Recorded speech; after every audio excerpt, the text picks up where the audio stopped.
Hello and welcome back to another episode of Sparks of Conversation.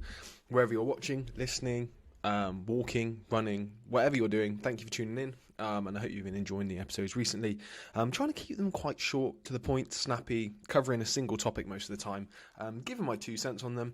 Sometimes my 2 cents is an absolute load of rubbish. Other times it's a little bit more informed. And I do try and provide some value across the course of the pods or the videos, whatever you're watching. So today's podcast / video / wherever you're watching is going to be quite a controversial one.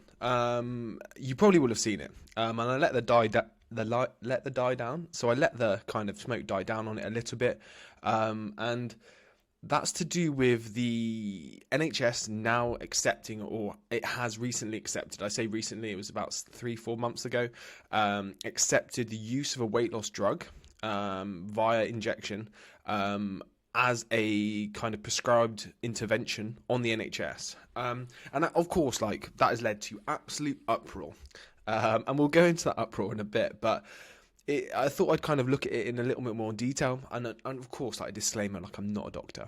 I do not know that much about this. I've done some research. I'm just using freely information that's out there and giving my 2 cents on it. And this isn't going to be yes, some of it's going to be factually correct, but if you are kind of in a situation where you're thinking about this medication, do not listen to me.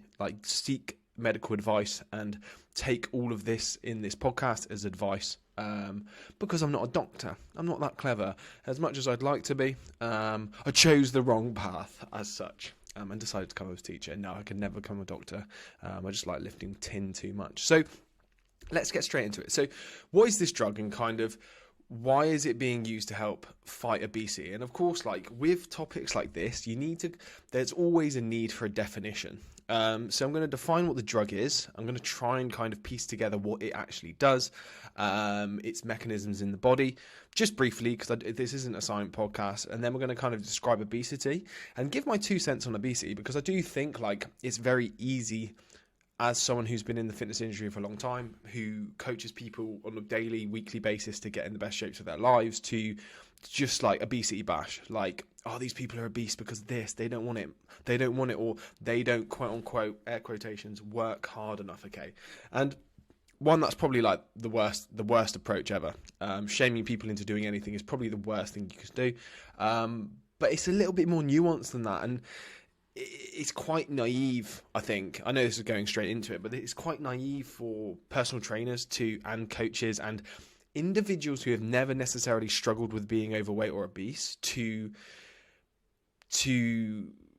denote most of obesity, which is a complex topic, to choices. And we'll get more into that in a bit. So let's talk about the drug itself. So, like I said, it's recently been kind of accepted by the NHS as an intervention, and it's called Saxenda, Saxenda, and it is an injectable medication that's done once a day, and it works by suppressing the appetite in the individuals that take or are given the drug, and it is very close to kind of a peptide that the body should naturally produce. And sometimes in obese individuals, this peptide is not very well regulated. So this peptide is responsible for feelings of fullness and satiety after eating. So I, for one, know that when I eat, I'm never full, so I could probably do with this, but I'm probably not going to have it. But that is its main role in the body. Of course, there is more complex mechanisms. It's replacing amino acids and changing the binding and so on and so forth. But this is not a science podcast. If you want to go work out more about that and look at the biochemistry of it, feel free. Go to Silicon Valley and get your head stuck down. But that's the nuts and bolts of the medication and what it does, okay? So the protein binds to the receptors in the pancreas, and it instructs the body to make insulin at the right time and in the right quantity. And then it really does help the kind of parts of the receptors in the brain that controls hunger, ensuring that people with obesity,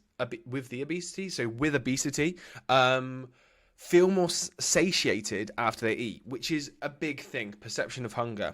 So therefore it helps them regulate their eating habits, whilst also kind of impacting their blood pressure and so on and so forth. So we need to understand, like, let's talk about kind of the space in which this is happening. Okay, so this is not happening in the physique development world.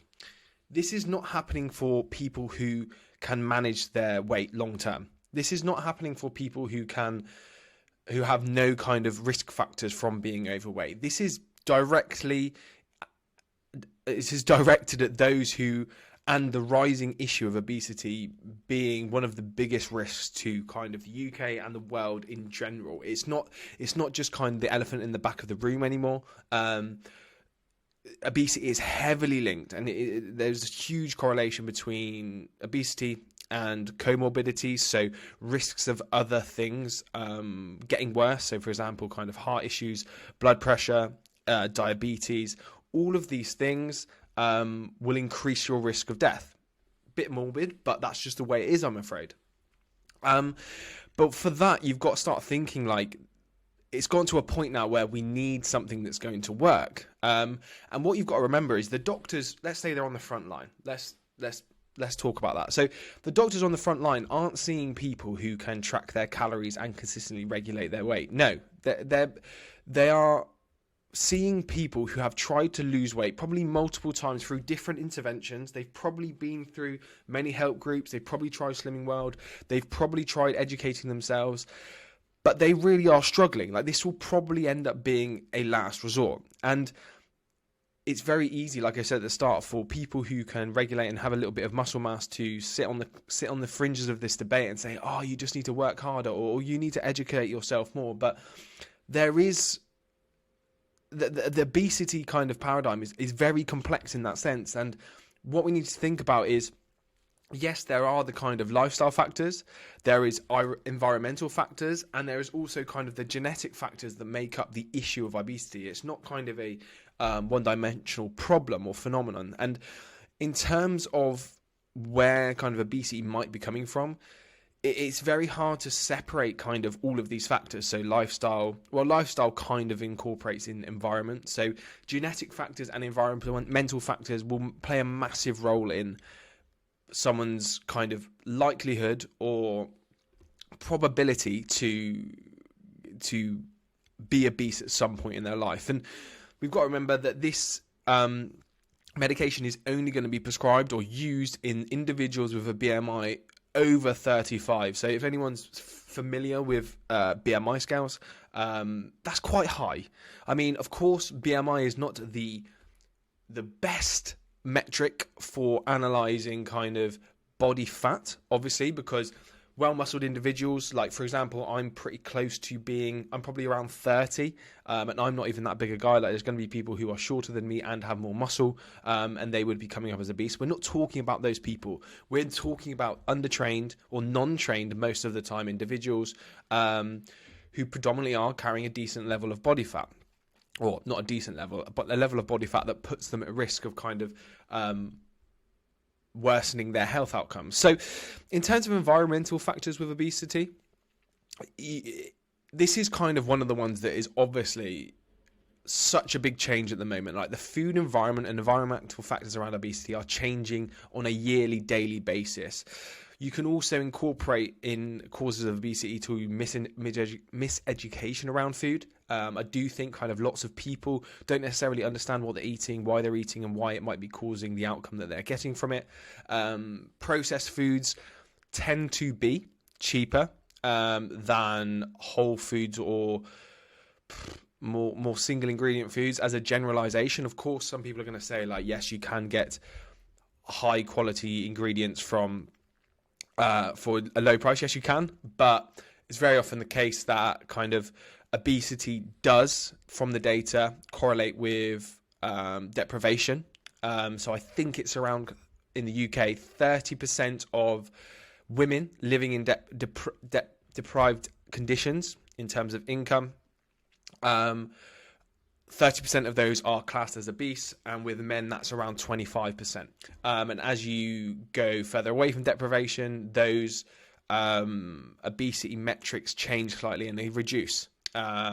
So of course we don't know whether that is because of money, but we could know that it is to do with pricing around food or something along those lines. Of course, without further studies, you wouldn't necessarily know. So, of course, obesity is very complex. And in terms of genetics, it's a tricky one, because I listened to a podcast and someone was talking about genetic drift. And this basically means that we've genetically drifted over millions of years, like multiple years, like more than just kind of decades, hundreds of years, have drifted away from where we needed potentially to be leaner, not kind of bodybuilding lean, so that we could kind of not bodybuilding lean, so that we have a level of body fat that helps us if there is a famine or it is cold and so on and so forth. But as we've kind of drifted away from that natural set point as a human race, obviously this is just a theory, that we have predisposed more to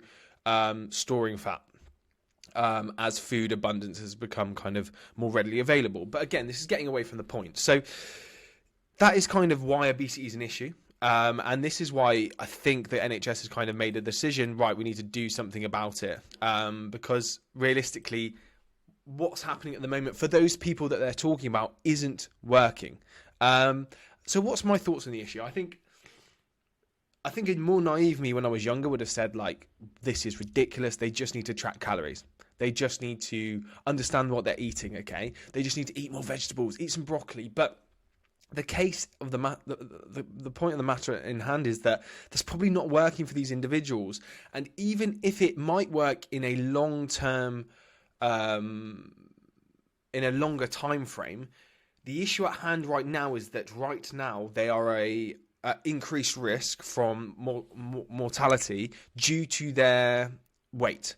And a direct intervention that rapidly gets them out of that position may be beneficial. And it's quite strange for me to say that, because I don't necessarily agree with it still, but I see its merit in getting someone's body weight down so that they can kind of manage their health and then worry about the fat loss as once they're in a more healthy position. And of course, I think you have to kind of take like a hybrid approach or a multifaceted approach in how you're going to tackle the issue. Like, I would hope that when these individuals that are going to get this kind of intervention, I'd hope they'd be on a calorie restricted diet.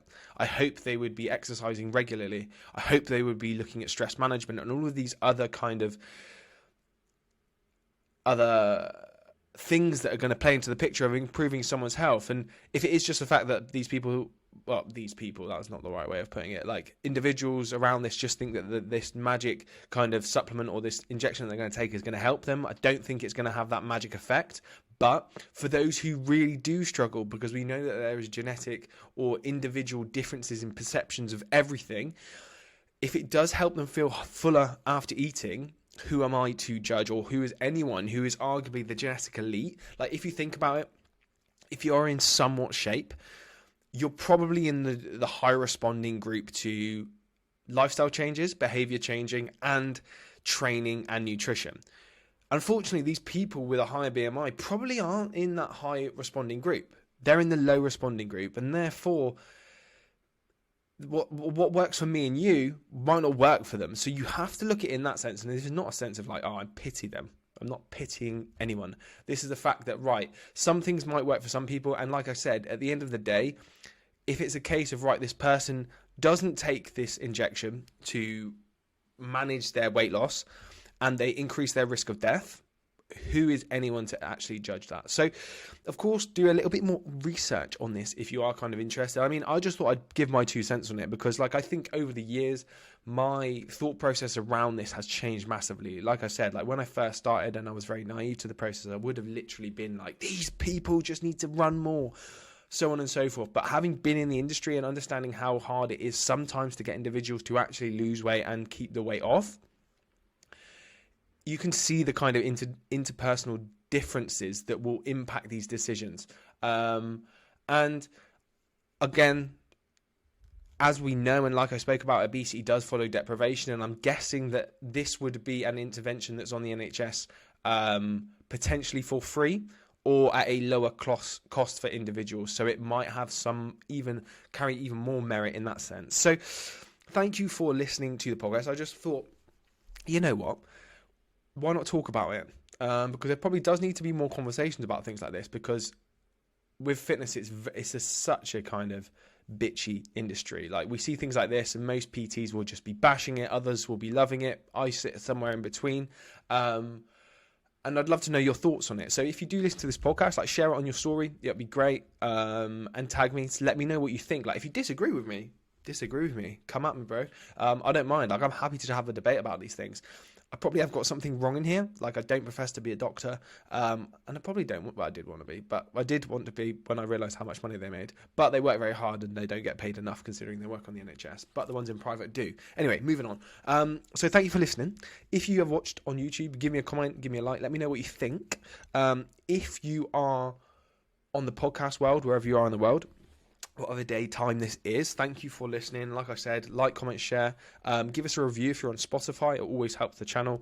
Getting a little bit of traction at the moment, which I'm quite happy about. Even though Rowan has left the podcast now, I think he has a life, and which I don't.